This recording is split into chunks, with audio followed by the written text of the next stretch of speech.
그를 명하사 나를 도와주라 하소서. 주께서 대답하여 이르시되 마르다야 마르다야, 내가 많은 일로 염려하고 근심하나 몇 가지만 하든지 혹은 한 가지만이라도 족하니라. 마리아는 이 좋은 편을 택하였으니 빼앗기지 아니하리라 하시니라. 아멘. 베다니의 마르다, 오늘 마리아가 아니고 마르다에 대해서 오늘 우리 말씀을 나누도록 하겠습니다. 마리아와 마르다는 죽었다가 병들어서 죽었다가 살아난 나사로의 동생들이에요. 그래서 이 마르다는 섬기는 은사가 아주 강한 사람이었고 또 섬기기를 즐겨하는 그런 사람이었어요. 예수님께서 예루살렘을 방문하게 되시면 꼭 베다니로 오셔서 이 마르다의 집에서 음식도 잡수시고 쉬기도 하시고 주무시기도 하시고 그렇게 하셨습니다. 그래서 이 마르다의 집에 가면 예수님이 이렇게 가시면 항상 극진하게 대접하고 최선을 다해서 식사를 준비해서 예수님을 섬기고 그런 사랑이 넘치는 따뜻한 그런 환대를 이 마르다와 마리아와 그 오라버니 나사로가 그렇게 했어요. 그러니까 뭐 예수님이 사랑하는, 이렇게 이야기하고 있습니다. 성경을 보면 예수님이 사랑하는 그 집으로 이렇게 이야기해요. 그런데 예수님이 그렇게 환대를 하고 그리고 음식을 맛있게 준비해서 대접하니까 자연스럽게 뭐 가게 되는 거죠. 예수님은 완전한 인성을 가지고 계시다. 완전한 인성. 우리 사람하고 똑같아요. 근데 성경을 보면 예수님이 사람을 미워하는 법이 없어요. 사람을 미워하지 않는. 그들이 잘못 갈 때 불같이 화를 내시고 책망하시지만 그러나 그 마음 밑바탕에 미워서 그래 하는 건 없어요. 그 사람 잘 되기를 바라고, 잘못된 길을 가니까 혹여나 문제를 만날까봐 예수님 그렇게 책망하시는 거지. 예수님의 모든 책망, 하나님의 심판과 재앙까지도 심지어 보면 행함의 저변에는 뭐가 있는 거죠? 사랑이 깔려있대. 사랑이. 그래서 율법을 주신 것도 이스라엘 백성에 대한 사랑 때문에 율법을 주신 거고, 예수님을 십자가에 못 박아 죽게 하신 것도 사랑 때문에, 우리를 향한 하나님의 그 뜨거운 사랑 때문에 그렇게 하신 거예요. 그런데 미워하시지 않지만 이 사랑에는 차별이 있다. 이게요. 사랑에는. 저가 나를 사랑한 저 내가 저를 건지리라. 저가 내 이름을 안 저 내가 저를 높이리라. 우리 하나님도 그렇게. 나를 사랑하는 자들이 나의 사랑을 입으며, 사랑에는 차별이 있어요. 우리 하나님 예수님이 사람들을 미워하지 않지만 사랑에는 차별이 있어서 더 사랑하는 사람이 있고 덜 사랑하는 사람이 있어요. 우리는 하나님의 사랑을 다 같이 받고 있지만 더 사랑하려고, 하나님께 더 사랑받으려고 애를 써야 돼요. 근데 더 사랑받으려고 애를 쓰는 사람에게는 뭐가 있느냐? 믿음이 있어요. 하나님의 사랑을 원하지도 않고 하나님의 사랑에 대한 관심도 없는 사람은 나는 믿음이 없는 사람. 그렇게 자기를 표현하는 것과 마찬가지예요. 하나님을 위해서 헌신도 하지 않고 하나님을 위해서 하나님 기뻐하시는 일을 하지도 않고 관심이 없다. 그건 하나님의 사랑에 대해 관심이 없는 거예요. 왜 그러느냐? 믿음이 없기 때문에. 믿음이 있으면 그렇게 안 하죠. 그래서 이 예수님이 이 베다니만 가면은 예수님이 사랑받으니까, 베다니만 가면 극진한 환대를 받으니까 예루살렘만 오셨다 하면 베다니를 가시는. 우리 사람도 똑같잖아요. 근데 반면에 마리아는 마르다는 이렇게 음식을 열심히 준비하고 대접하고 또 그 대접을 해서 예수님과 그 제자들이 맛있게 먹고 흡족해하는 모습을 보고 흐뭇해하는 사람이에요. 또 약간 성격이 다른 마리아는 예수님이 오셨다 하면 그냥 예수님 발 앞에 앉아서 그 예수님을 향해서 눈을 고정하고 예수님 입에서 나오는 꿀송이 같은 말씀을 듣는 데 집중한 사람, 마리아는. 그래서 참 예수님이 이 마리아를 칭찬하시고 이렇게 하셨는데, 어쨌든 마르다는 음식을 만드는 일에 최선을 다하고 섬기는 일에 최선을 다한 그런 사람이었어요. 그래서 오늘 마르다에 대해서 알아보면 첫 번째로 마르다의 헌신입니다. 이 마르다는 예수님을 초청하여 극진히 대접합니다. 이 마르다는 예수님이 자기 집에 들어오는 것 자체를 기뻐했어요. 예수님을 초청하는 사람이 마르다지 마리아가 아니에요. 항상 마르다가 예수님을 초청하는데 예수님이 집에 들어오는 것 사실 그 자체가 큰 기쁨이에요. 그래서 예수님이 집으로 오시면 마르다는 분주해져요. 왜? 어떻게 예수님을 기쁘게 해드릴까? 근데 예수님이 한번 오시면 혼자 오시나요? 그게 아니죠. 최소한 12명의 제자가 따라 붙고, 그리고 또 뭐 어쩌다 보면 거의 더 붙을 수도 있고, 그러면은 최소한 장정만 예수님까지 하면 13명인데 13명에서 뭐 많이 붙으면 20, 30명까지 붙지 않겠어요? 그렇게 예수님 홀로 오시는 법이 없어요. 항상 12제자를 대동하신 12제자. 그러니까 그 12 장정 한 20명의 식사를 준비하는 일은 보통 일이 아니에요. 아주 벅찬 일이죠. 거기다가 예수님이 뭐 보통 손님입니까? 가장 귀한 손님이니까 얼마나 그 마음의 부담도 있을 뿐만 아니라 기쁨도 있지만 그 대접하는데 마음의 부담이 크고, 그리고 최선의 음식을 해서 대접하려고 하니까 또 이리저리 분주한 거죠. 근데 그런 가운데에서도 이 마르다는 그 일을 기쁘게 했다. 기쁘게. 참 우리 하나님을 위해서 할 때 기쁨으로 하는 게 최고예요. 마르다는 기쁨으로. 그런데 이 그런 바쁜 가운데서도 이 마리아는 예수님 말씀을 듣는 걸 좋아하니까 언니 마르다가 그렇게 바쁘게 뛰어다니고 이리 뛰어다니고 저리 뛰어다니고 이마에 땀을 흘리고 막 눈 한 번 돌릴 틈도 없이 그렇게 하는데도 마리아는 예수님 말씀 듣는 거에 집중하고 있다. 예수 말씀 듣는 거. 40절에 보니까 마르다는 준비하는 일이 많아 마음이 분주한지라 예수께 나와 이르되 주여 내 동생이 나 혼자 일하게 하는 것을 생각하지 아니하시나이까 그를 명하사 나를 도와주라 하소서. 그래서 마르다는 준비하는 일이 많아 마음이 분주하다. 어떻게 보면 이 마르다는 이 성격 자체가 분주한 것이 아니라 예수님과 그 일행들을 대접하려고 하니까 혼자서 그 일을 해내려고 하니까 분주할 수밖에 없는 거죠. 왔다 갔다 하네. 한쪽에서는 국거리고 한쪽에서 나물 무치고 한쪽에 또 고기 썰고 나물 무치 끓는 동안에 막 고기 썰어서 또 부치고 굽고 그렇게 하니까 얼마나 분주하겠어요. 최고의 손님이 오셨는데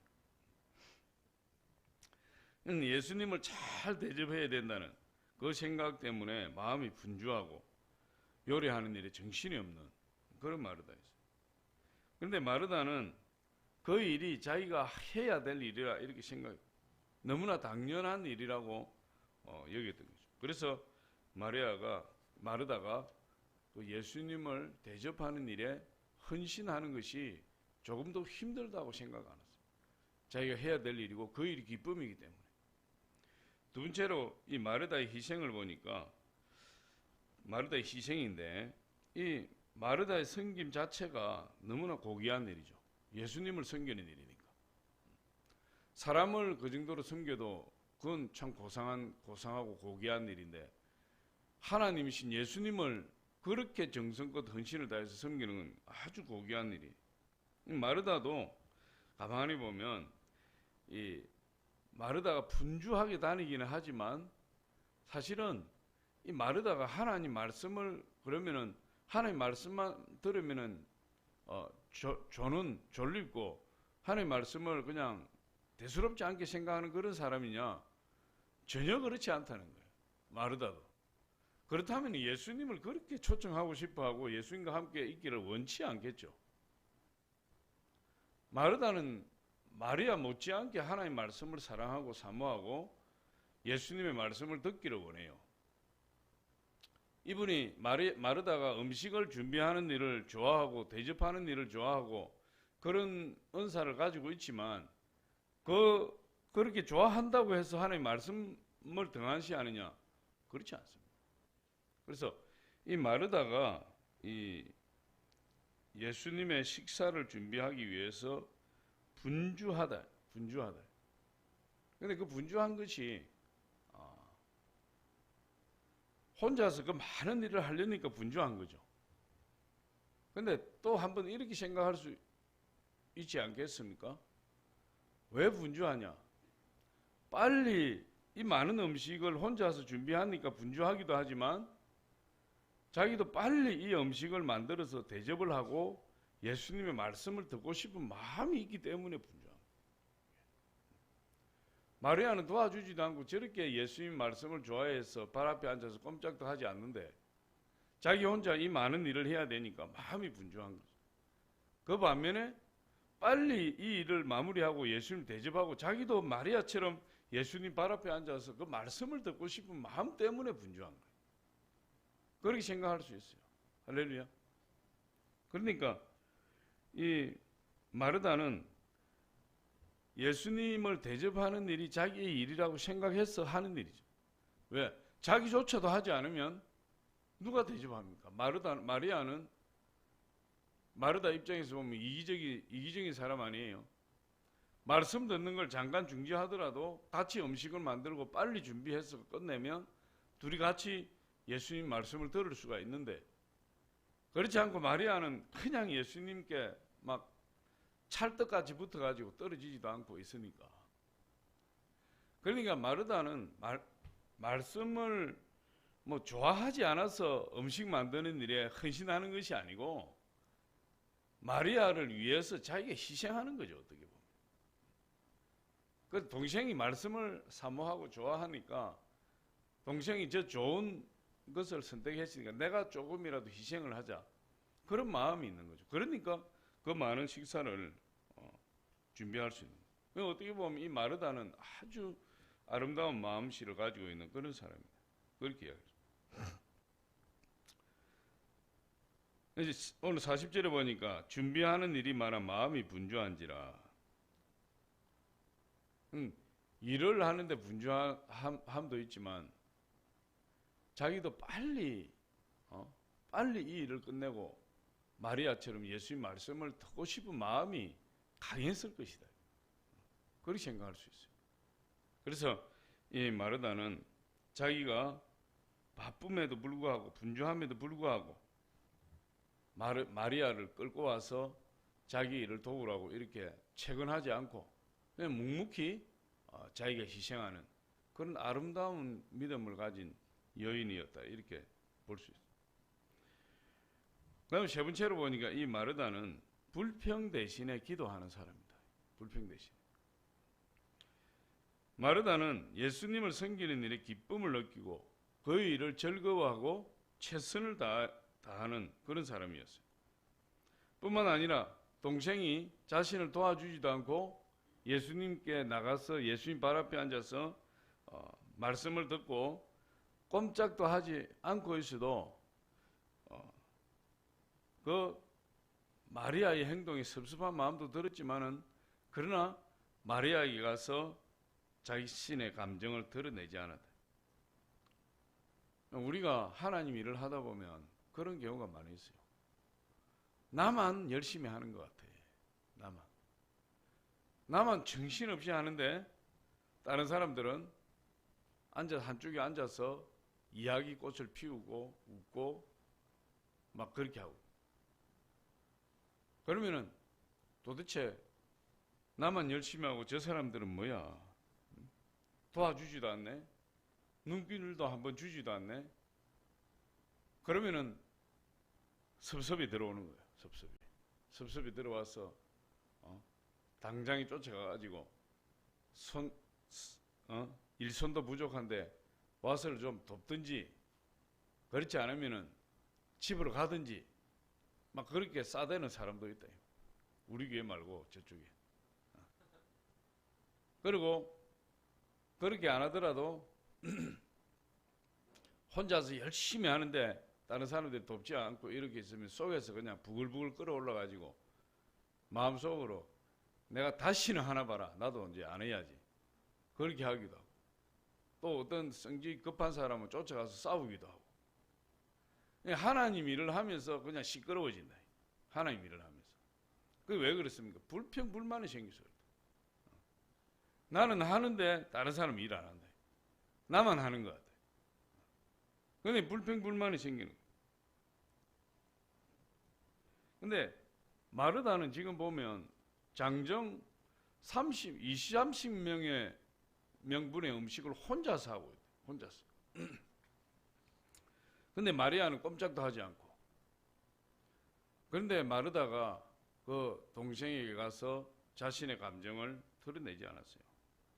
자신의 감정을 드러내지 않고 직접 명령하지도 않고 불평하지도 않아요. 그런데 마르다가 하도 바쁘고 힘드니까 누구에게 가서 이야기합니까? 예수님께 가서 이야기해요. 예수님께. 40절 아까 읽었지만 마르다는 준비하는 일이 많아 마음이 분주한지라 예수께 나아가. 누구에게 나아가? 예수님께 나아가. 그래서 우리 정상적인 인간 같으면 누구에게 나가야 되는 거죠? 마리아한테 가야지. 머리채를 잡고 그냥 끌고 질질 끌고 와가지고 지금 네가 눈이 있으면 한번 봐라. 지금 이 많은 음식들이 안 보이냐? 그러면서 마리아를 막 끌고 와서 야단을 치고 빨리 이 무채를 좀 썰으라 하든지 막 그렇게 할 거 아니에요. 그렇게 해야 정상이잖아.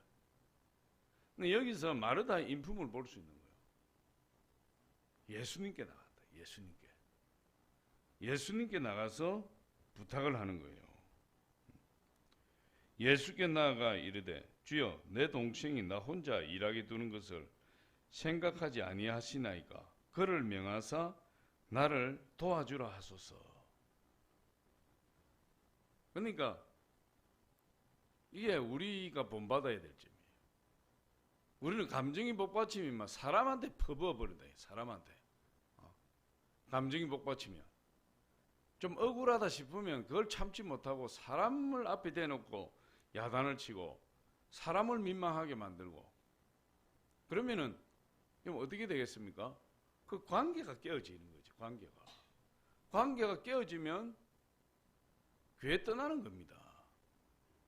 여러분, 예수님이 좋아서 예수님 만나서 교회를 나왔지만 그 같이 신앙생활 하는 사람과의 관계가 틀어져 있으면 그건 교회가 아니라 지옥이에요. 그 사람을 매주 봐야 된다.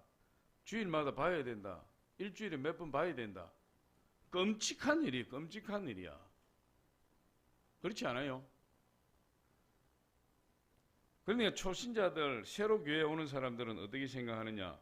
교회 사람들이 전부 천사인 줄 알아. 천사인 줄 알았는데 와보니까 성질이 거칠고 막 사람 앞에서 함부로 말하고 자기 기분 나쁘다고 그 악한 감정을 그대로 표출하고 막 그렇게 하면 초신자가 여러분 견디겠어요? 여기 진짜 무서운 데네. 뭐 이런 교회가 있으나? 이런 교회가 이런 데인가? 어이 뜨거워라 이러면 도망가 버린다니까. 두 분 다시 교회 생각 안 해요. 어린 나이 하나를 실족해 하면 그 사람 차라리 연자 맷돌을 목에 걸고 바다에 던져지는 것이 더 낫다. 어린 나이는 뭐예요? 초신자예요. 초신자. 믿음이 연약한 사람. 그 믿음이 연약한 한 사람을 실족시키면 그 사람은 연자 맷돌을 메고 바다에 던지 못 올라오는 거예요. 연자, 연자 맷돌을 메고 바다에 던져져서 차라리 죽는 것이 낫다고 이야기한다니까. 그건 누가 말씀해? 예수님이 그렇게 하셨다니까. 근데 한 사람을 실족시키는 것이 얼마나 큰 일인지를 예수님이 이야기하는 거예요. 한 영혼이 온 천하보다 귀하니까. 그런데 교회 안에서 여러분 눈을 막 흘기고 입에서 막 독을 쏟아내고 큰일 나는 거예요. 큰일 나는 거예요. 혹여나 났다면 누가 실족돼서 나가는 사람이 없는가, 그걸 살펴야 된다니까. 내 기분대로 내 성격대로 해가지고 초신자 쫓아내고 그렇게 하면 반드시 하나님이 그 책임을 물으신다. 반드시. 마르다 하는 거 보세요. 억울하고, 그리고 아무도 도와주는 사람 없고, 띵까띵까 한쪽에 배짱이처럼 놀고 있고, 그럴 때 마르다는 자기 감정을 드러내는 것이 아니라 누구를 찾아갑니까? 예수님께 찾아가서 기도한다. 예수님께. 그럼 예수님께 찾아가서 기도하면 돼요. 하나님, 저 사람들 저거 아주 나쁜 사람들이에요. 나 혼자 이렇게 이야기하는데 띵까띵까 놀고 있고 저 인생이 털러먹었어요. 하나님, 저 사람들 좀 한번 혼쭐 한번 내주세요. 정신 차리게 해주세요. 여러분, 예수님께 나가서 내 마음속에 있는 원망, 불평 다 토해내도 돼요. 예수님께는 다 토해내도 관계없어요. 심지어 여러분 다윗의 기도를 보니까 대적을 향해서 엄청나게 저주한다. 그들의 새끼들까지 주님 다 멸하시고 이런 기도를 많이 해요. 누가? 성군 다윗이. 그렇게 하나님 마음에 합한 다윗도 예수님께 나아가서 기도할 때는 그 기도하는 대상들을 저주하기도 하고 그들의 멸망을 바라기도 하고 그렇게 막 기도합니다. 그런데 하나님이 그 기도를 다 들으십니다. 그러나 다윗이 그렇게 기도했지만 자기가 원수를 갚고 이렇지 않아요. 우리가 원수를 갚으려고 하면 안 돼. 내가 그 문제를 하려고 하면 안 돼. 그런 문제를 다 예수님께 가지고 나와서 예수님께 기도해야 돼. 할렐루야. 그럼 예수님이 그 일을 해주신다니까. 그래서 이 마르다는 아주 지혜로운 여인이에요. 믿음의 여인이 있고 지혜로운 여인이 있고. 자기 동생이니까 얼마나 편하겠어요. 남이 아니고 동생이니까 더 감정을 표출하기 쉽고 더 함부로 대하기 쉽죠. 그럼에도 불구하고 그렇게 하지 않아요. 마지막으로 보니까 이 마르다의 신앙 고백이 있어요. 마르다가 믿음이 아주 좋은 사람이었다, 이렇게 이야기할 수 있습니다. 마르다의 오라버니 나사로가 병이 들었을 때 예수님이 의도적으로 이틀 동안 지체했다. 이틀 동안. 근데 왜 이틀 동안 지체했느냐? 성경을 보니까 예수님이 제자들에게 믿음을 심어주시기 위해서. 다시 말해서 나사로가 죽고 3일 만에 도착을 하게 되었는데 예수님이 그건 지체했기 때문에 나사로가 죽은 거예요. 일부러, 의도적으로. 그런데 왜 그렇게 했느냐? 죽은 나사로를 하나님이 살리시는 것을 제자들로 목격하기 위해서, 하기 위해서. 그래서 죽은 나사로가 살아나는 그 놀라운 광경을 보고 제자들에게 믿음을 더 심어주시기 위해서 그렇게 하셨다. 요한복음 11장에 보면 요한복음 11장 14절로 15절에 보니까 이에 예수께서 밝히 이르시되 나사로가 죽었느니라. 내가 거기 있지 아니한 것을 너희를 위하여 기뻐하노니 이는 너희로 믿게 하려 함이라. 그러나 그에게로 가자 하시니, 제자들에게 믿음을 심어주시기 위해서 나사로의 죽음을 방치하셨다. 왜? 다시 살릴 수 있으니까. 다시 살릴 거니까. 다시 죽은 자가 살아나는 기적을 보고 제자들에게 믿음을 더하시려고 한 거죠. 그래서 나사로가 죽은 지 사흘 3일째에, 하루 이틀 사흘이죠. 3일째에 예수님 베다니로 오셨을 때 마르다가 예수님 온다는 소문을 듣고 뛰어나갔어요. 마리아는 집에 있고. 그래서 예수님이 마르다를 보고 내 오라비가 살아나리라. 그랬더니 마르다가 마지막 때 부활 때에 살아날 줄 믿습니다. 그렇게 했는데 그 이야기를 듣고 예수님이 요한복음 11장 25절로 26절에 이렇게 이야기합니다. 예수께서 이르시되 나는 부활이요 생명이니 나를 믿는 자는 죽어도 살겠고 무릇 살아서 나를 믿는 자는 영원히 죽지 아니하리니 이것을 내가 믿느냐. 근데 예수님 말씀은 예수님을 믿으면 마지막 부활 때 살아나는 것이 아니라 지금이라도 살아날 수 있다. 지금이라도. 그것을 믿느냐. 그랬을 때 이 마르다가 놀라운 신앙 고백을 해요. 요한복음 11장 27절에 보니까 이렇게 이야기. 이르되 주여 그러하외다. 주는 그리스도시요 세상에 오시는 하나님의 아들이신 줄 내가 믿나이다. 누구 신앙 고백이죠? 베드로의 신앙 고백. 베드로가 마태복음 16장 16절에서 주는 그리스도시요 살아계신 하나님의 아들이시니이다. 마르다가 똑같은 신앙 고백을 해요. 또 빌립이 전도했을 때 나다나엘을 예수님께로 인도하게 되는데 나다나엘이 예수님을 보고 이 신앙 고백을 해요. 그러니까 베드로의 신앙 고백, 요한복음 1장 49절에 나다나엘의 신앙 고백과 같은 신앙 고백을 누가 하는 겁니까? 마르다가 하는 거예요. 마르다가.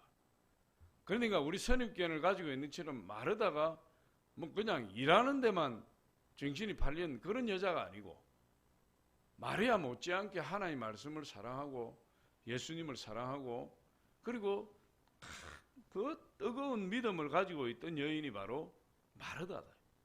그렇게 이야기했어요. 그러니까 이 마르다의 신앙 고백이 그녀의 믿음을 보여주는 상징적인 어떤 사건입니다.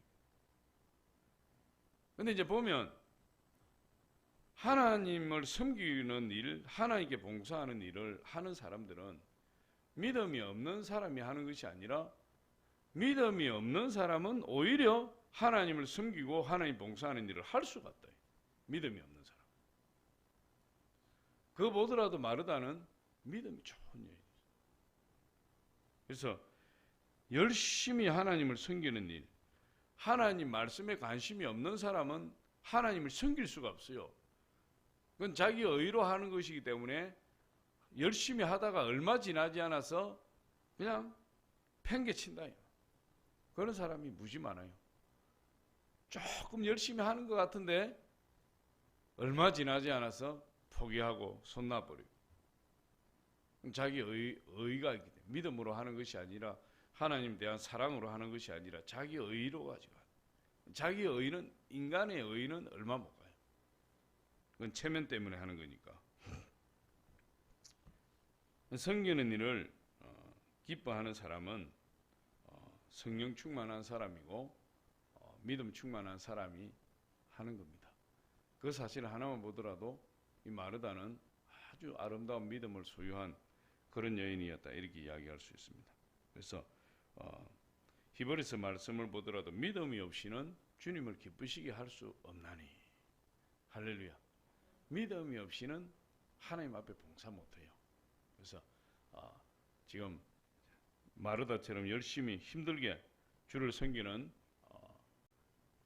여러분들을 하나님이 기뻐하시고 하나님이 더 능력 주셔서 더 크게 쓰실 줄 믿습니다. 기도하겠습니다.